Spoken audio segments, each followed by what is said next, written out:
You hear that? That's the sound of an empty bowl. A bowl that should not be empty.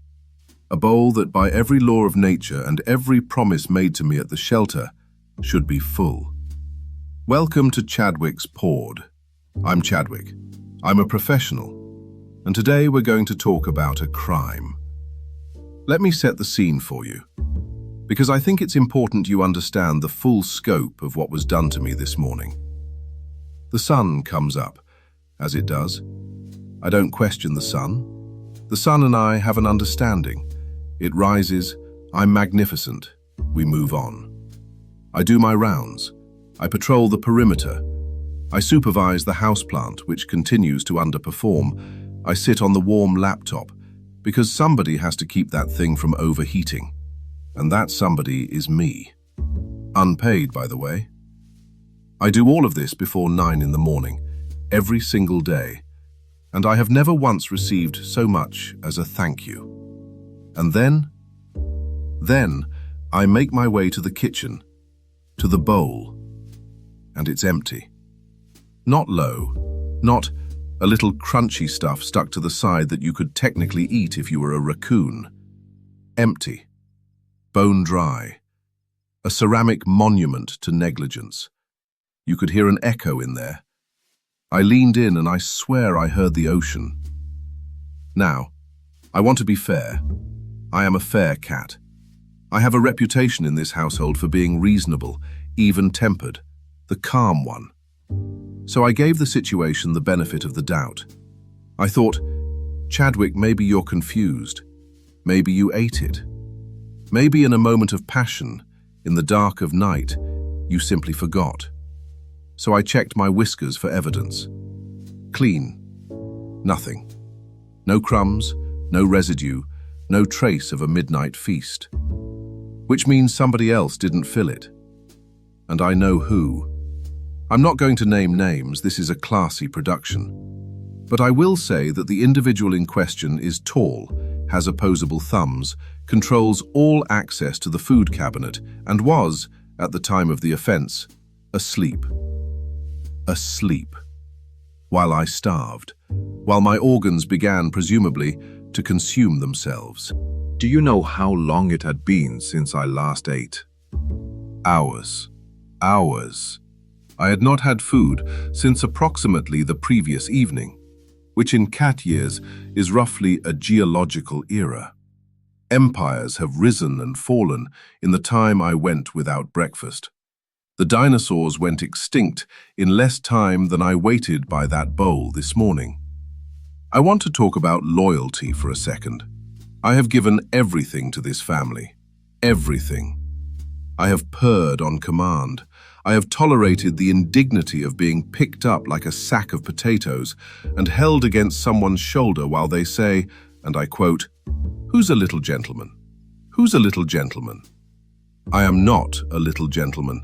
I am a 4.5 kilogram apex predator who has chosen, out of the kindness of my heart, not to murder the houseplant in front of you.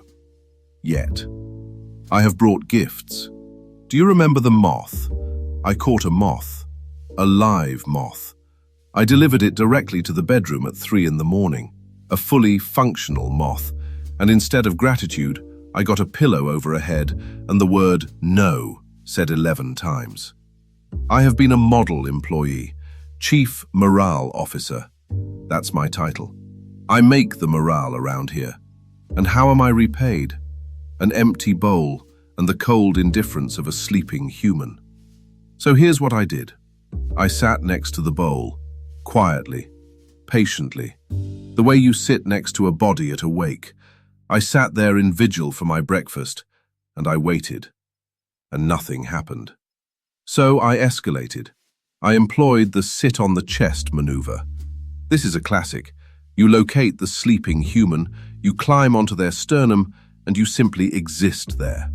Heavy, present, a reminder. You don't even have to do anything. Gravity does the work. I am a problem they cannot ignore because I am sitting directly on their lungs. Still nothing. A grunt, a roll. The audacity to pull the blanket tighter. So, I went nuclear. I knocked the glass off the nightstand. I'm not proud of it. Actually, that's a lie. I'm extremely proud of it. I walked up to the edge of that nightstand. I made eye contact. I established that this was a choice and not an accident. And I extended one single paw. And I pushed. And I watched it go. And the sound it made when it hit the floor was the sound of justice. And that got a reaction. Suddenly, everyone's awake. Suddenly, there's energy in this household.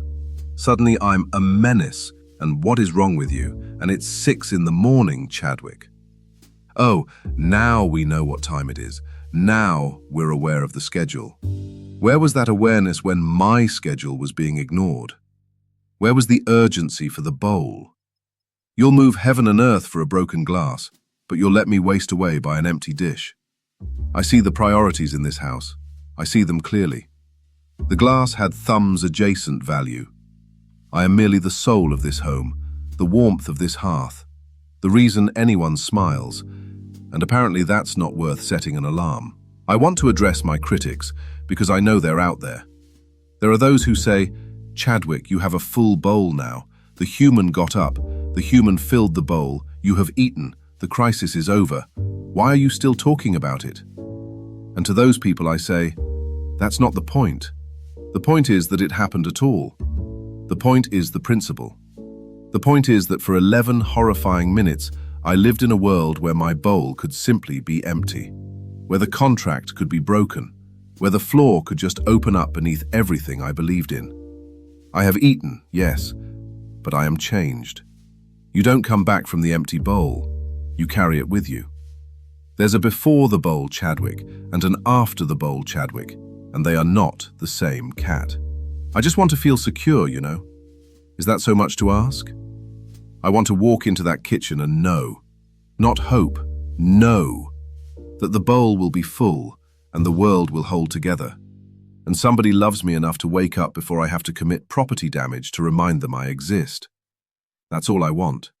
Also, I want the wet food. The good wet food, not the pâté, the one with the gravy. I know we have it.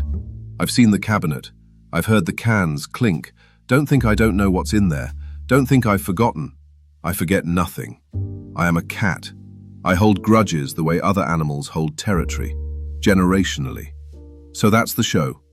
That's the episode. The bowl was empty. The bowl is full. The wound remains.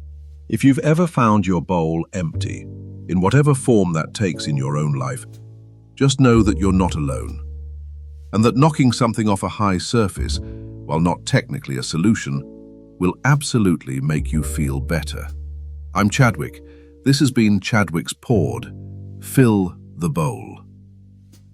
Chadwick's Poured is a Chief Morale Officer production. No glasses were spared in the making of this episode.